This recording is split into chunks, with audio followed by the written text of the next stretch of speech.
मेरी मालकिन ने मुझे अपनी 16 साल की बेटी के साथ एक रात उसके कमरे में बंद कर दिया और कहा कि आज रात खूब मजे करो। मैं हैरान था, कोई माँ ऐसा कैसे कर सकती है। वो बेचारी सो रही थी।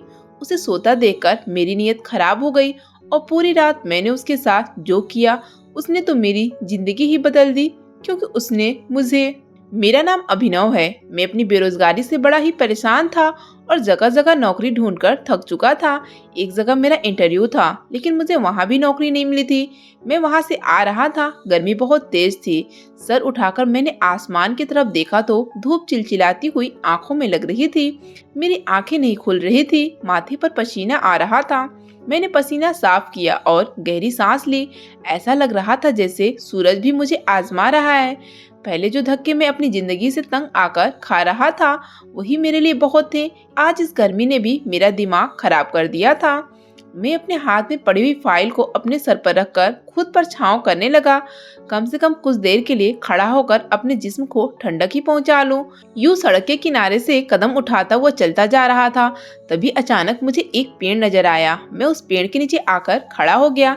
सड़क पर चारों तरफ धूप फैली हुई थी। उस पेड़ की छांव में खड़े होकर मुझे कुछ सुकून मिल गया था। अपनी बैग से पानी की बोतल निकालकर जैसे ही पानी पीने के लिए मुंह लगाया तो पानी भी खत्म हो चुका था। पानी की एक बूंद भी बोतल के अंदर मौजूद नहीं थी। दूर दूर तक कहीं भी मुझे नल नजर नहीं आ रहा था। प्यास से गला सूखा जा रहा था।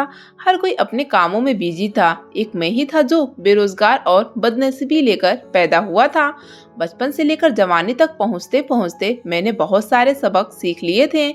पानी की खाली बोतल लेकर मैं आसपास नजर दौड़ाने लगा कि कहीं से पानी मिल जाए, लेकिन मुझे कहीं भी पानी नजर नहीं आ रहा था और न ही कोई नल दिख जाता जो मैं उस बोतल को ही भर लेता। अभी मैं आसपास देख रहा था कि अचानक मुझे महसूस हुआ जैसे मेरे पास कोई खड़ा हुआ है। तभी किसी ने आगे हाथ बढ़ा दिया। मैं कंफ्यूज हो रहा था। मैंने जैसे ही उसके हाथ की तरफ देखा तो उस हाथ में ठंडे पानी की बोतल थी। वो हाथ मेरी तरफ बढ़ रहा था। वो बिल्कुल गोरा दूध जैसे सफेद हाथ था। उसने सोने की अंगूठी और चमकीली चूड़ियां थी। मैंने उसके हाथ से नजरें हटाकर उस इंसान के चेहरे पर डाली तो मैं चौंक गया था। वो एक औरत थी जिसने गुलाबी रंग का सूट पहना हुआ था। वो औरत बहुत ज्यादा खूबसूरत थी। उसकी उम्र तो 40 साल लग रही थी, लेकिन इतनी उम्र होने के बावजूद भी उसका जिस्म ऐसा था जैसे किसी 20-25 साल की लड़की का होता है। उसने अपने आप को बहुत फिट बनाकर रखा हुआ था। उसकी आंखों पर अजीब सी एक चमक थी और चेहरे पर मुस्कुराहट आई। उसने हाई फाई मेकअप कर रखा था। कहने लगी, ये लो पानी पी लो, तुम्हें प्यास लग रही है ना? मैं वहाँ दूर से खड़ी हुई तुम्हें काफी देर से देख रही हूँ। तुम मुझे कुछ परेशान नजर आ रहे हो। जैसी तुम्हारी हालत है, तुम्हारी हालत को देखकर ऐसा लगता है कि तुम बहुत ही ज्यादा परेशान होकर आ रहे हो। मैंने भी ठंडे पानी की बोतल को पकड़ा और वहीं पर खड़े होकर पानी पीने लगा। मुझे बहुत तेज प्यास लग रही थी। एक ही सांस में मैं वो पानी खत्म कर चुका था।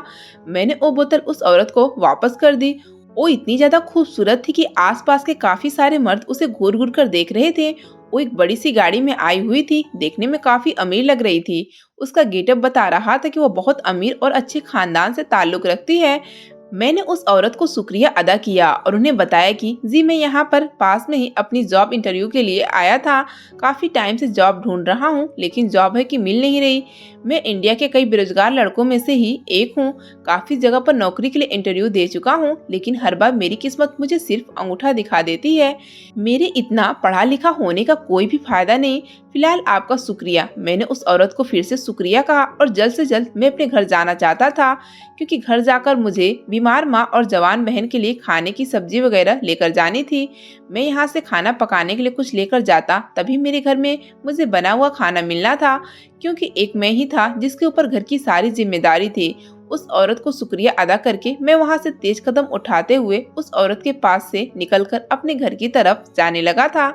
पैसे बचाने के चक्कर में मैं ज्यादा से ज्यादा पैदल जाता था, क्योंकि रिक्शे में भी पैसे ही दिए जाते हैं। कोई हमें फ्री में तो घर तक नहीं छोड़ सकता, और यहाँ मेरे पास पैसों की बहुत ज्यादा कमी थी। बहुत सोच समझकर चलना पड़ता था। अब मैं भीड़ भाड़ वाली जगह से निकलकर आगे बढ़ा ही था कि मुझे लगा जैसे कोई मेरा पीछा कर रहा है।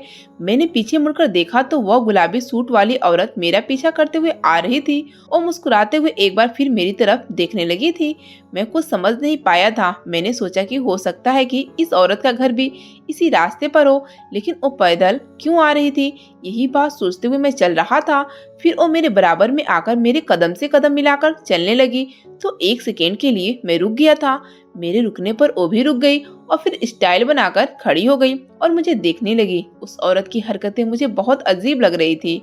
मुझे तो वो औरत कोई मेंटल सी लगने लगी थी। लेकिन इतनी खूबसूरत औरत भला मेरा पीछा क्यों कर रही थी? फिलहाल मेरी खुददारी मेरे बीच में आ गई थी और मैं उस औरत की चालाकी को अच्छे से समझता था। मैंने घूरकर उसे देखा और कहने लगा कि क्या बात है मैडम, आप मेरा पीछा क्यों करती हुई आ रही हैं? मैंने आपको शुक्रिया बोल दिया है, अब आपको पानी के भी पैसे देने पड़ेंगे। वो मेरी बात सुनकर मुस्कुराने लगी। उस टाइम उसने अपने पर्स से एक इन्वेलप निकाला और मेरे हाथ पर रख दिया। वो इन्वेलप देखकर मुझे शॉक्ड लगा था कि क्या था इस इन्वेलप के अंदर और ये औरत मुझे क्यों दे रही थी। मैंने खोलकर देखा तो मुझे अचानक ही झटका लग गया था। उसमें तो बहुत सारे पैसे मौजूद थे जिनको तो मैं गिन तो नहीं सका था, लेकिन इतना आइडिया तो हो चुका था कि वो लाखों रुपए थे। मेरे तो हाथ कांपने लगे थे। इधर मेरी जेब में सिर्फ 200 रुपए ही पड़े हुए थे और ये औरत कह रही थी कि ये लाख रुपए हैं, ये पैसे तुम्हारे भी हो सकते हैं, मैं इन पैसों को तुम्हें दे दूंगी, क्या तुम इन 5 लाख रुपए के मालिक बनना चाहोगे? उस औरत की बात सुनकर मैं तो बड़ा हैरान रह गया था। आखिर किस काम के लिए वो 5 लाख रुपए दे रही थी? मैंने सवाल किया कि आप ये 5 लाख रुपए मुझे क्यों देना चाहती हो? मैं तो आपको जानता भी नहीं हूँ, आपकी मेरी तो कोई पहचान भी नहीं है और न ही मैंने आपका कोई काम किया है। फिर आखिर क्यों आप मुझे पैसा देना चाहती हैं मैडम?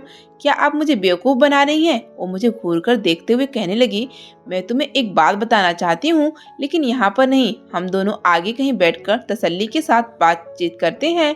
वो औरत मेरे आगे चल रही थी और मैं उसके पीछे पीछे था। मेरे दिल में तो जैसे खुशी उमड़ पड़ी थी। ये औरत मुझे 5 लाख रुपए देने वाली थी। मैं तो 5 लाख रुपए के लिए कुछ भी करने को तैयार था। आखिर 5 लाख रुपए छोटी रकम तो नहीं होती। कम से कम मुझ जैसे गरीब के लिए तो ये पैसे कम नहीं थे। इन 5 लाख रुपए से तो मैं अपना कोई कारोबार भी कर सकता था। मेरे दिमाग में काफी सारे ख्याल आने लगे थे। वो औरत चलते चलते मुझे एक होटल में ले आई। यहाँ पर अंदर आने के बाद हम दोनों एक तरफ को बैठ गए थे। उसने वेटर से कहकर कॉफी ऑर्डर दिया। थोड़ी देर के बाद उस औरत के पास किसी की कॉल आ गई और यह फोन पर बात करने के लिए चली गई। इतनी देर में चारों तरफ होटल को नजर दौड़ाकर देख रहा था। ये काफी बड़ा होटल था और यहाँ पर अमीर लोग ही आया करते थे। मैं तो कभी इसके पास से भी होकर नहीं गुजरा था क्योंकि मेरी इतनी औकात ही नहीं थी। थोड़ी देर के बाद ये औरत मेरे पास आकर दोबारा से अपनी चेयर पर बैठ गई थी। वेटर भी कॉफी लेकर आ गया था। उसने मुझसे कहा, कॉफी पियो, कॉफी पीते पीते बातें करते हैं। मेरे दिल में बार बार ये ख्याल जाग रहा था कि न जाने ये औरत मुझसे क्या बात कहने वाली है। वो अपने मोबाइल में न जाने क्या कर रही थी। मैं उसे देखकर घबरा गया था कि कहीं वो मुझसे कोई ऐसा वैसा काम करने के लिए तो नहीं कहेगी जिसे मैं नहीं कर सकूंगा। मैं एक बहुत ही ईमानदार इंसान हूँ। सारी जिंदगी मैंने सादगी से गुजार दी। मैं कोई गैर कानूनी काम करके फंसना नहीं चाहता। थोड़ी देर के बाद उसने अपना मोबाइल रख दिया था। मेरी तो कॉफी खत्म हो चुकी थी। उसके बाद जो उसने मुझे काम बताया उसे सुनकर मेरे होश उड़ गए थे। वो कहने लगी, तुम्हें मेरी बेटी के साथ एक रात गुजारनी होगी। मेरी बेटी लड़कों में बहुत इंटरेस्टेड है। यकीन मानो वो तुम जैसे जवान लड़कों के लिए तो पागल हुई फिरती है। कल मेरी बेटी का बर्थडे है और मैं चाहती हूँ कि मैं उसे कोई गिफ्ट दे सकूं। मैं तुम जैसे जवान और स्मार्ट लड़के को उसे गिफ्ट देना चाहती हूँ। वो औरत इतनी ज्यादा पागलों जैसी बातें कर रही थी। मैं उसकी बात सुनकर हैरान हो गया था। मुझे उससे इसकी उम्मीद नहीं थी। मैंने तो कभी ख्वाब में भी नहीं सोचा था कि भला एक औरत इस तरह की हद पार कर देने वाली बातें भी कर सकती है। वो अपनी ही बेटी के लिए किसी जवान लड़के का बंदोबस्त कर रही थी ताकि वो रात भर उसकी इज्जत के साथ खेल सके। शर्म के मारे मैंने अपने कान बंद कर लिए थे। मैं कहने लगा कि माफ कीजिए मैडम, मैं कोई ऐसा वैसा लड़का नहीं हूँ। भले ही मैं बेरोजगार हूँ, गरीब हूँ, मगर मैं कभी भी ऐसा घिनौना काम करने के लिए तैयार नहीं हो सकता। इतनी बात कहकर मैं वहाँ से उठकर जाने लगा था कि उसने फिर से वही 5 लाख रुपए वाला इन्वेलप मेरे सामने रख दिया। वो 5 लाख रुपए निकालकर उन पैसों को मुझे दिखाने की कोशिश कर रही थी। उसकी इस हरकत ने तो मुझे मजबूर कर दिया था। मैं भी अपनी आने वाली जिंदगी को संवारना चाहता था और मुझे दूर दूर तक कोई उम्मीद नहीं थी कि कहीं से मेरे पास पैसों का बंदोबस्त हो सकता। ये मेरे पास एक गोल्डन चांस था जिसे मैं एक्सेप्ट कर लेता तो शायद मेरी जिंदगी बदल जाती। मैंने उस औरत को देखा जो पैसे हाथ में हिला हिलाकर अपनी अदाएं दिखा रही थी। वो मुझसे कहने लगी, सोच लो, इसमें तुम्हारा ही फायदा है। रात की ही तो बात है और सिर्फ एक रात ही तुम्हारी तकदीर बदल सकती है। मुझे तो तुम जरूरतमंद लगे, इसलिए मैंने सोचा कि मैं तुम्हारी मदद कर देती हूँ।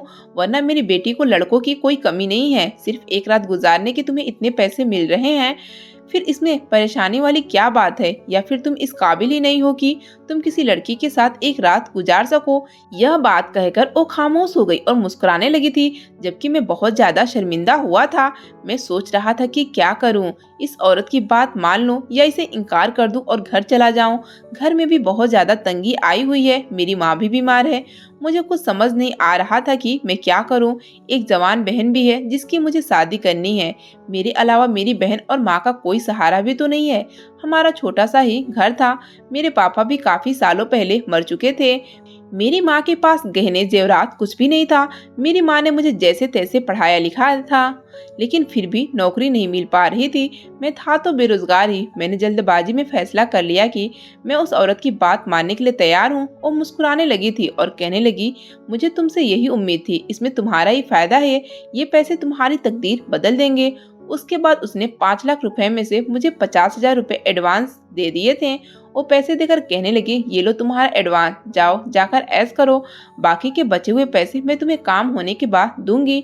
मैं भी वो 50,000 रुपए लेकर अपने घर की तरफ चला आया था। उस औरत ने मुझे अपना मोबाइल नंबर और घर का एड्रेस भी दिया था और बता दिया था कि मुझे किस टाइम पर उसके घर पर जाना है।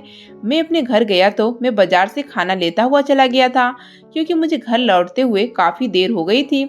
इसलिए मैं होटल से ही खाना लेकर चला गया था। अपनी माँ की कुछ दवाइयाँ और उनके लिए फ्रूट्स भी लेता हुआ चला गया और घर में थोड़ा सा राशन भी भरवा दिया था। मेरी माँ ने मेरे हाथों में इतना सारा सामान देखा और देखा कि आज पकाने के लिए कोई सब्जी नहीं लेकर आया हूँ, बल्कि पका पकाया ही खाना लेकर आया हूँ। यह देखकर मेरी माँ हैरान रह गई थी, क्योंकि आज से पहले मैं इतना ज्यादा सामान लेकर कभी भी घर में नहीं आया था। मेरी माँ और बहन मुझसे सवाल करने लगी कि तुम ये सब कुछ कैसे लेकर आए हो? इतने पैसे तुम्हारे पास कहाँ से आए? सुबह तो तुम कह रहे थे कि तुम्हारे पास पैसे नहीं है। अपनी माँ की बात सुनकर मैं थोड़ा सा घबरा गया था। माँ तो माँ होती है और माँ के सामने मैं क्या झूठ बोल सकता था। हाथ मुंह धोते हुए मैं माँ से कहने लगा, माँ मेरी एक जगह जॉब लग गई है, उन्होंने मुझे एडवांस दिया है, बस इन्हीं पैसों से मैं आपके लिए सामान लेकर आ गया हूँ। मैंने सोचा कि बाजार से ही खाना लेकर चलता हूँ, बहन को परेशान नहीं होना पड़ेगा। मेरी बहन आज मुझे बहुत ज्यादा खुश नजर आ रही थी, क्योंकि वो बेचारी हमेशा घर के कामों में लगी रहती थी और आज तो उसे खाना बनाने से छुट्टी मिल गई थी। मेरी माँ मेरी नौकरी का सुनकर बहुत खुश हो गई थी और कहने लगी कि भगवान तुम्हें इसी तरह से कामयाब करे। देखना, अगर इसी तरह से तुम्हारी नौकरी चलती रही तो धीरे धीरे हमारे घर के हालात काफी बेहतर हो जाएंगे। मेरी बहन ने मेरे लिए खाना लगाया और हम तीनों ने साथ बैठकर खाना खाया था, लेकिन मेरा ध्यान अभी तक इस औरत की तरफ ही लगा हुआ था, उस लड़की के साथ एक रात गुजारने के। वो मुझे 5 लाख रुपए दे रही थी। क्या यह बात सच थी या फिर वो मुझे बेवकूफ बना रही थी? जो भी था, ये सच तो कल ही खुलने वाला था। मैं अगले दिन फिक्स टाइम पर तैयार होकर घर से निकलने लगा तो मेरी माँ ने मुझसे सवाल किया कि बेटा तुम कहाँ जा रहे हो, वो भी इतना तैयार होकर। मैंने माँ से कहा कि कल आपको बताया था ना कि मेरी नौकरी लग गई है, बस वहीं जा रहा हूँ। आप भगवान से दुआ कीजिएगा कि आपका बेटा कामयाब हो जाए। अगर आपका बेटा कामयाब हो जाएगा तो हमारी पूरी जिंदगी बदल जाएगी। मेरी माँ यह बात सुनकर बहुत खुश होने लगी और मैं घर से निकल गया था। रिक्शा पकड़कर मैं उस औरत के बताए हुए एड्रेस पर चला गया था। मैं उस औरत के घर पहुंच चुका था। उस औरत का घर देखकर तो मेरी आंखें फटी की फटी रह गई थी। मैंने दोबारा से अपने पास मौजूद एड्रेस को देखा और फिर उस घर को देखा। ये कोई घर नहीं था, बल्कि एक महल था। ये इतना खूबसूरत घर था, शायद मैंने इतना बड़ा और खूबसूरत घर पहली बार देखा था। लेकिन मैं ये सोच सोच कर परेशान हो रहा था कि इतनी अमीर औरत कितना गलत काम कैसे कर रही है। मैं इस औरत के घर के बाहर खड़े होकर इसके दिए गए नंबर पर कॉल करने लगा। उसने मेरी कॉल रिसीव की और कहा कि तुम कहाँ पर हो। मैंने उसे बताया कि मैं तो आपके घर के बाहर ही खड़ा हुआ हूँ। तो उसने कहा, अरे तुम बाहर क्यों खड़े हुए हो, जल्दी से अंदर आओ, मैं तुम्हारा बहुत देर से इंतजार कर रही हूँ। मैं डरते हुए घर के अंदर चला गया था। ये घर तो मैंने इससे पहले सिर्फ मूवीज में देखे थे। आज मैं पहली बार इतनी बड़ी घर के अंदर मौजूद था। घर के अंदर गया तो वो औरत मेरे सामने तैयार होकर खड़ी हुई थी। मैंने उसे कहा, मैडम मैं कोई ऐसा वैसा लड़का नहीं हूँ, मैं बहुत ज्यादा मजबूर हूँ, इसलिए मैं यह काम करने के लिए तैयार हुआ हूँ। वो मुझे देखकर हंसने लगी और कहने लगी कि मैं तो तुम्हारी नीयत देखना चाहती थी। मुझे लगता है कि तुम मेरा काम ढंग से नहीं करोगे, लेकिन अगर तुमने मेरा काम ठीक तरीके से नहीं किया तो मैं तुम्हें ये पैसे नहीं दूंगी। अगर तुम्हें ये पैसे लेने हैं तो मेरे कहने के मुताबिक ये काम करना होगा। उसने मुझसे कहा कि अच्छा चलो ठीक है, बैठ जाओ। उसने नौकरानी को आवाज लगाई, उससे कहा कि मेहमान आए हैं, इनके लिए चाय बनाओ। मैं तो जितना हैरान होता मेरे लिए उतना ही कम था। मैं बहुत ज्यादा परेशान था, मगर वो औरत कहने लगी, तुम्हें यहाँ पर जिस काम के लिए बुलाया गया है वो काम तुम्हें रात को शुरू करना है, तब तक तुम्हें यहीं पर रहकर टाइम काटना होगा। मैंने उस घर में बैठे बैठे सारा दिन गुजार दिया था और मुझे बार बार यहाँ पर कुछ न कुछ खाने को पीने का सामान दिया जा रहा था। जब रात हो गई तो वो औरत मेरे पास आई और कहने लगी, तुम्हारा इंतजार अब खत्म हुआ, अब तुम्हें मेरी बेटी के कमरे में जाना होगा। मेरी बेटी तुम्हारा इंतजार कर रही है। मेरे दिल की धड़कनें तेज हो चुकी थी।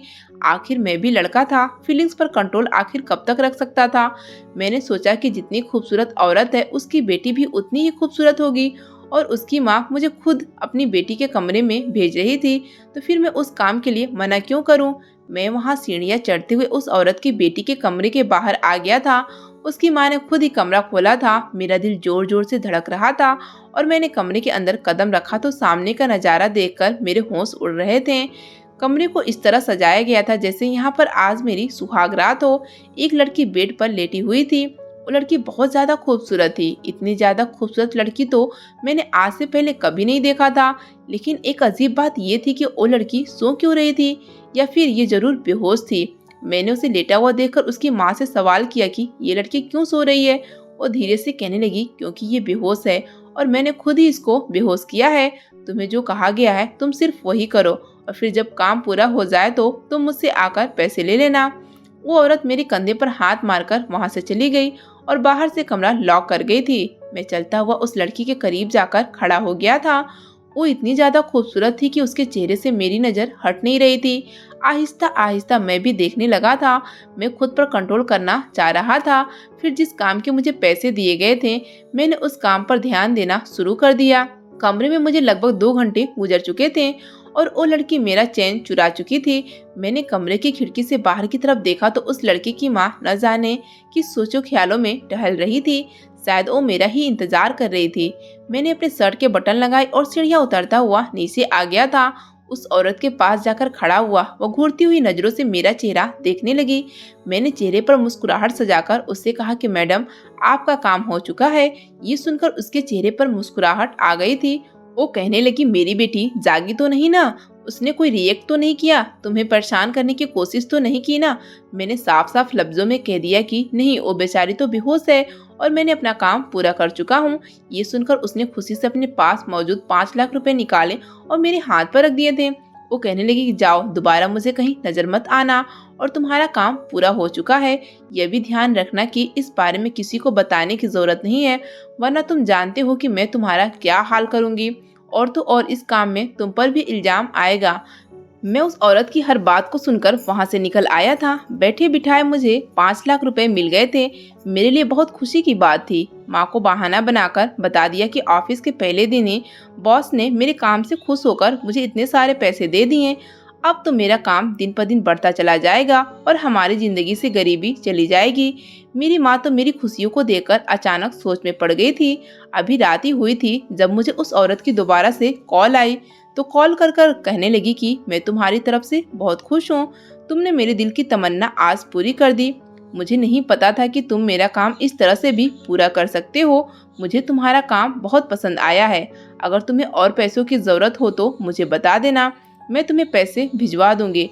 मैं तो समझ रही थी कि तुम अपना काम सही तरीके से नहीं करोगे, मगर जिस तरह की मेरी बेटी की हालत हो रही है, तुम नहीं जानते कि तुमने मेरा काम कितना आसान कर दिया।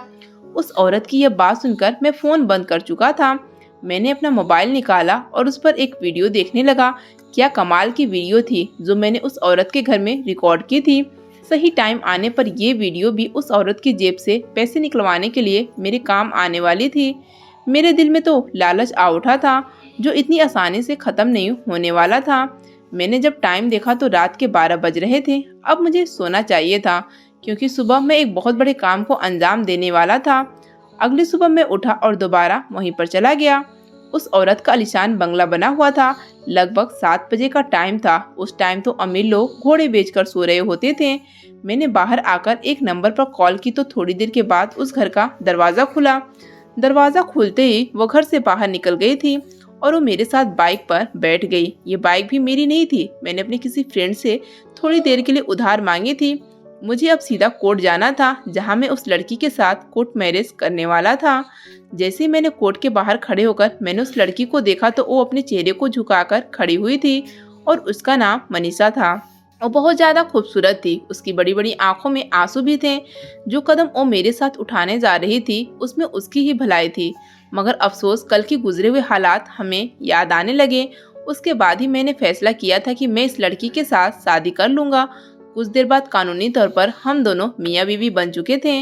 मैं उसके एहसास को महसूस कर सकता था। वह बेचारी बहुत ज़्यादा परेशान थी, उसका पूरा जिस्म कांप रहा था। वो बिल्कुल खामोश थी और उसकी आंखें बार बार नम हो रही थी।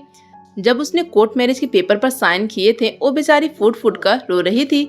ऐसा करना भी तो बहुत ज़रूरी था। कल रात जब मैं कमरे में गया था और वो औरत जब कमरा बंद करके वहाँ से चली गई थी तो मैंने एक नज़र उस लड़की को देखा। वो लड़की बहुत ज़्यादा खूबसूरत थी, किसी फिल्म की हीरोइन से कम नहीं लग रही थी। मेरी नज़र उसकी खूबसूरती से हट नहीं रही थी। उसकी खूबसूरती को देखकर मैं क्या कोई भी लड़का उसका फ़ायदा उठाने के लिए पूरी तरह से तैयार हो जाता, मगर उसके चेहरे पर एक अजीब सी मासूमियत मुझे नज़र आ रही थी। उसकी शराफत देखकर मेरा दिल मुझे गलत काम करने से रोक रहा था।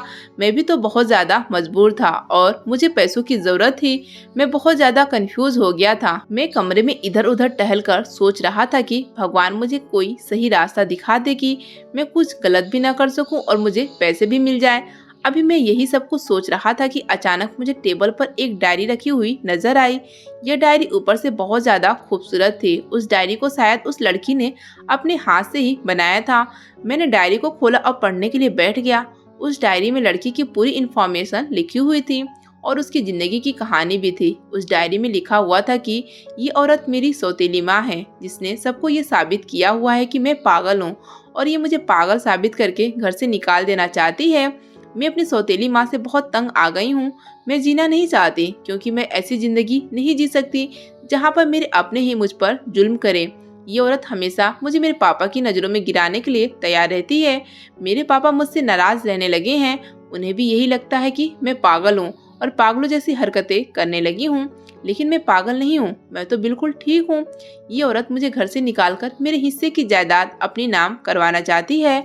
और भी उस डायरी में बहुत सी बातें लिखी हुई थी जिन्हें पढ़कर मेरा दिल दहल गया था। उस लड़की ने लिखा हुआ था कि मेरी सौतेली माँ मेरे साथ काफी कुछ कर चुकी है, अब मेरे अंदर बर्दाश्त खत्म हो गई है। अब आगे अगर इसने मेरे साथ कुछ भी गलत करने की कोशिश की और मेरे पापा की नज़रों में मुझे गलत साबित किया तो मैं खुदकुशी कर लूंगी। उस लड़की की कहानी में बहुत दर्द था। वो बेचारी बचपन से ही बहुत परेशान थी।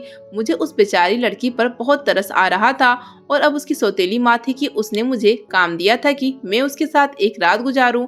मैं समझ गया था कि इसकी माँ इस पर गलत इल्जाम लगाकर इसे बदनाम करना चाहती है ताकि वो अपने पापा की नज़रों में गिर जाए और उसका पापा अपनी जायदाद से अपनी बेटी को निकाल दे।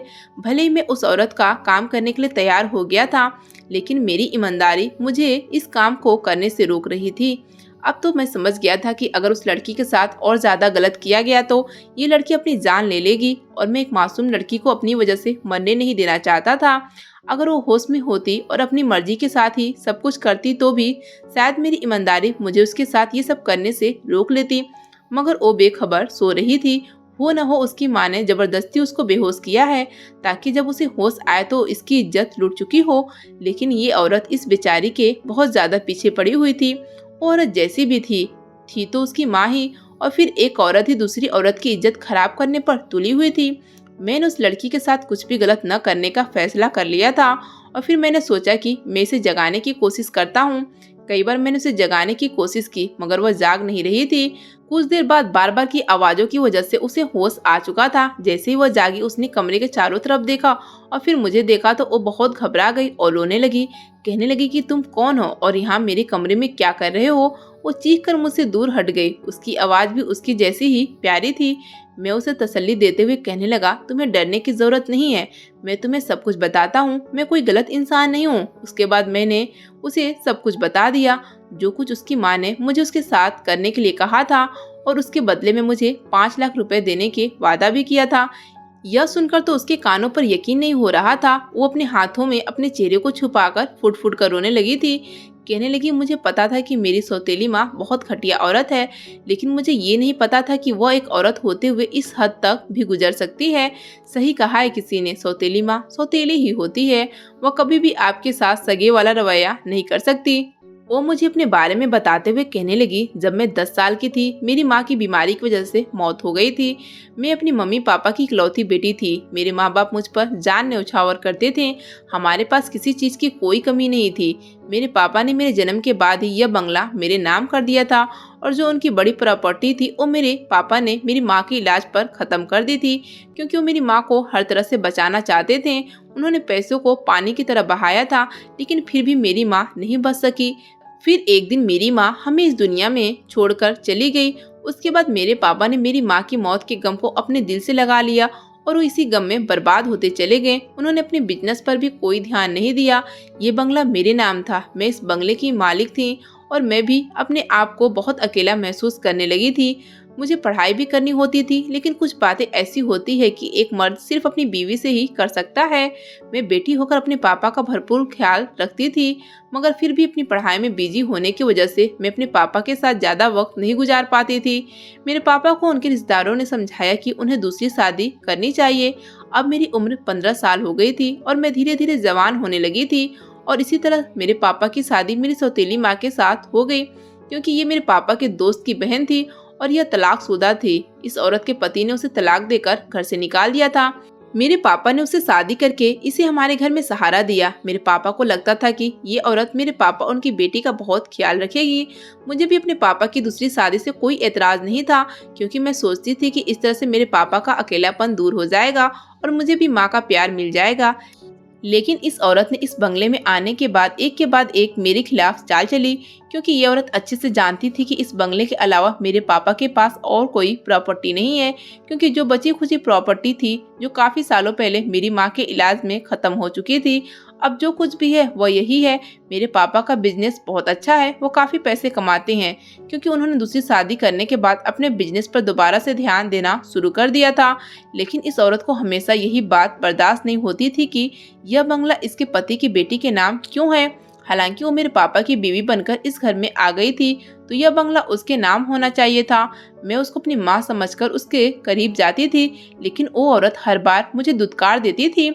मेरे पापा के सामने तो ऐसे रिएक्ट करती थी जैसे मुझसे बहुत प्यार करती है, लेकिन उनके पीछे मुझ पर जुल्म करती थी। मुझे खाना नहीं देती थी। मैं बहुत ज़्यादा परेशान रहने लगी थी। इसी तरह से मेरी उम्र 16 साल हो गई और उस औरत ने मुझ पर इल्ज़ाम लगाकर मेरे पापा को मेरे खिलाफ कर दिया। कभी कभी मेरे पापा मेरी बात मान लेते थे, लेकिन कभी कभी वो मुझ पर उस औरत के लिए हाथ भी उठा दिया करते थे। उस औरत ने मेरी ऐसी अजीब अजीब हरकतें मेरे पापा को बताया कि उन्होंने मुझे पागल समझना शुरू कर दिया और सिर्फ मुझे कमरे में बंद रहने के लिए ही कहा। मैं पिछले 7-8 सालों से कमरे में ही बंद रहती हूँ। मेरी माँ चाहती है कि मेरे पापा मुझसे मेरी जायदाद वापस ले लें, लेकिन अभी तक मेरे पापा के दिमाग पर ऐसी कोई बात नहीं आई है। लेकिन वो औरत यही चाहती है कि मेरे पापा मुझसे मेरी जायदाद लेकर इस औरत के नाम कर दें, क्योंकि वह उनकी बीवी बनकर इस घर में आ गई है और इस पर अब उसी का हाथ है। लेकिन मैं नहीं चाहती कि मेरी जायदाद उसके नाम हो जाए। अगर मैं उसको अपना बंगला भी दे दूं तो वो बदले में मुझे प्यार दे, लेकिन वो औरत बदले में मुझे प्यार नहीं देना चाहती। वो मुझे घर से निकाल देना चाहती है। मुझे पता है अगर मैंने उसके नाम पर बंगला कर दिया तो वह मुझे मेरी जिंदगी को और भी ज्यादा खराब कर देगी। वो मेरी ज़िंदगी पहले ही ख़राब कर चुकी है, क्योंकि वो मुझे पागल साबित कर चुकी है, मेरे पापा को मेरे खिलाफ कर चुकी है और तो और मेरा अपने कमरे से निकलना भी बिल्कुल बंद हो गया है। इसलिए तो उस औरत ने ये चाल चली कि वह तुम्हें मेरे कमरे में एक रात गुजारने के लिए भेज दे। मुझे पूरा यकीन है कि इस कमरे में कहीं ना कहीं कैमरा लग रहे होंगे, ताकि वो सबूत इकट्ठा करने के बाद मेरे पापा को दिखाए और इस बार मेरे पापा मुझे धक्के मारकर अपनी जायदाद से बेदखल करके मुझे घर से निकाल देंगे और वो घर में खुशी खुशी ऐश करेगी। वह लड़की जोर जोर से रो रही थी, कहने लगी मेरे पास इस दुनिया में मेरे पापा के अलावा कोई नहीं है। लेकिन ये औरत मेरे पापा को मुझसे छीन चुकी है। मुझे ऐसी जिंदगी बिल्कुल भी अच्छी नहीं लगती। मैं मरना चाहती हूँ। वो जोर जोर से चिल्ला रही थी। मैंने उसे खामोश किया और कहा कि मैं तुम्हारा साथ दूंगा, तुम फिक्र मत करो। मैं ऐसा इंसान नहीं हूँ कि तुम्हारा फायदा उठाऊं। वो मेरी बात सुनकर खामोश हो गई। मैंने कहा, मैं तुम्हारी डायरी पढ़ चुका हूँ। मुझे तुम्हारी गुजरी हुई जिंदगी के बारे में तुम्हारी डायरी ने सब कुछ बता दिया है। वो कहने लगी, तुम मेरी किस तरह से मदद करोगे? मैंने कहा, मैं तुमसे शादी करूंगा, मुझे तुम्हारी जायदाद से कोई मतलब नहीं। मैंने फिर उसे अपने प्लान के बारे में बताया और मैं शर्ट के बटन बंद करते हुए नीचे उतर आया। मैंने उसके पैसे लिए थे और वहां से निकल आया था। अगले दिन हमारे प्लान के मुताबिक उस लड़की मनीषा ने अपनी माँ को रोते हुए बताया कि उसकी इज्जत खराब हो गई है। तभी तो मुझे उस औरत ने फोन करके बताया था कि तुमने बहुत अच्छे तरीके से काम किया है। मैं उसे अपने साथ ले आया था और हम दोनों ने कोर्ट मैरिज कर ली थी। मनीषा के पापा 2 दिन के लिए अमेरिका गए हुए थे। जब 2 दिन के बाद वो घर आए तो मनीषा की माँ ने उसे बताया कि तुम्हारी बेटी ने किसी के साथ अपना मुंह काला किया है। अब जल्दी से उसे धक्के मारकर घर से निकाल दो। मनीषा की माँ उसके कमरे में लगे हुए कैमरे की रिकॉर्डिंग उसे दिखाना चाहा, लेकिन वो रिकॉर्डिंग चली ही नहीं क्योंकि मैंने कैमरे की तार खराब कर दी थी, जिसके बाद उसके अंदर कुछ भी रिकॉर्ड नहीं हुआ। क्योंकि मनीषा मुझे बता चुकी थी कि उस कमरे में जरूर कैमरे होंगे और उसके बताने के मुताबिक जब मैंने कमरे में चेक किया तो कमरे में कैमरा मौजूद था। क्योंकि उसकी माँ सबूत इकट्ठा करना चाहती थी, लेकिन मेरे पास एक ऐसा सबूत था जिसने मनीषा की सौतेली माँ को बर्बाद करके रख दिया था।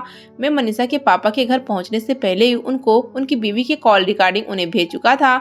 जब मनीषा की माँ ने दूसरे दिन कॉल करके मुझसे कहा कि तुमने मेरी बेटी के साथ बहुत अच्छा काम किया है, मैं ऐसा ही चाहती थी कि उसकी जिंदगी बर्बाद हो जाए और वो फूट फूट कर रोए। वो इसी तरह से रो रही थी। अगर तुम्हें पैसों की जरूरत हो तो मुझसे और ले लेना।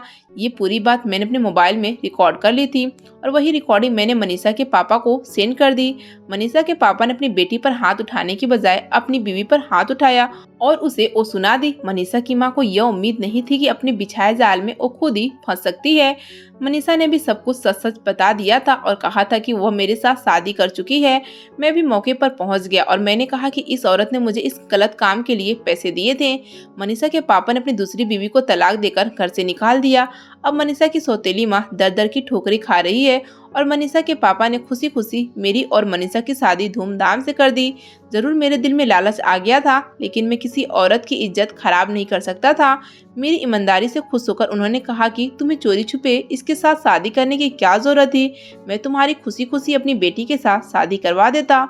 और यही हुआ। उन्होंने खुशी खुशी मेरी और मनीषा की शादी करवा दी। मेरी माँ और बहन को इस बात से कोई एतराज नहीं था, क्योंकि मनीषा खूबसूरत होने के साथ साथ एक खानदानी और अमीर बाप की बेटी थी। मेरी शादीशुदा जिंदगी मनीषा के साथ बहुत अच्छी गुजर रही है और मैं मनीषा से बहुत ज्यादा मोहब्बत करता हूँ। दोस्तों, उम्मीद करती हूँ आपको हमारी कहानी पसंद आई होगी। कहानी पसंद आई है तो वीडियो को लाइक करें, चैनल पर नए हैं तो चैनल को सब्सक्राइब करें और हाँ, नोटिफिकेशन को जरूर दबाएं ताकि अगली अपडेट सबसे पहले आपको मिले।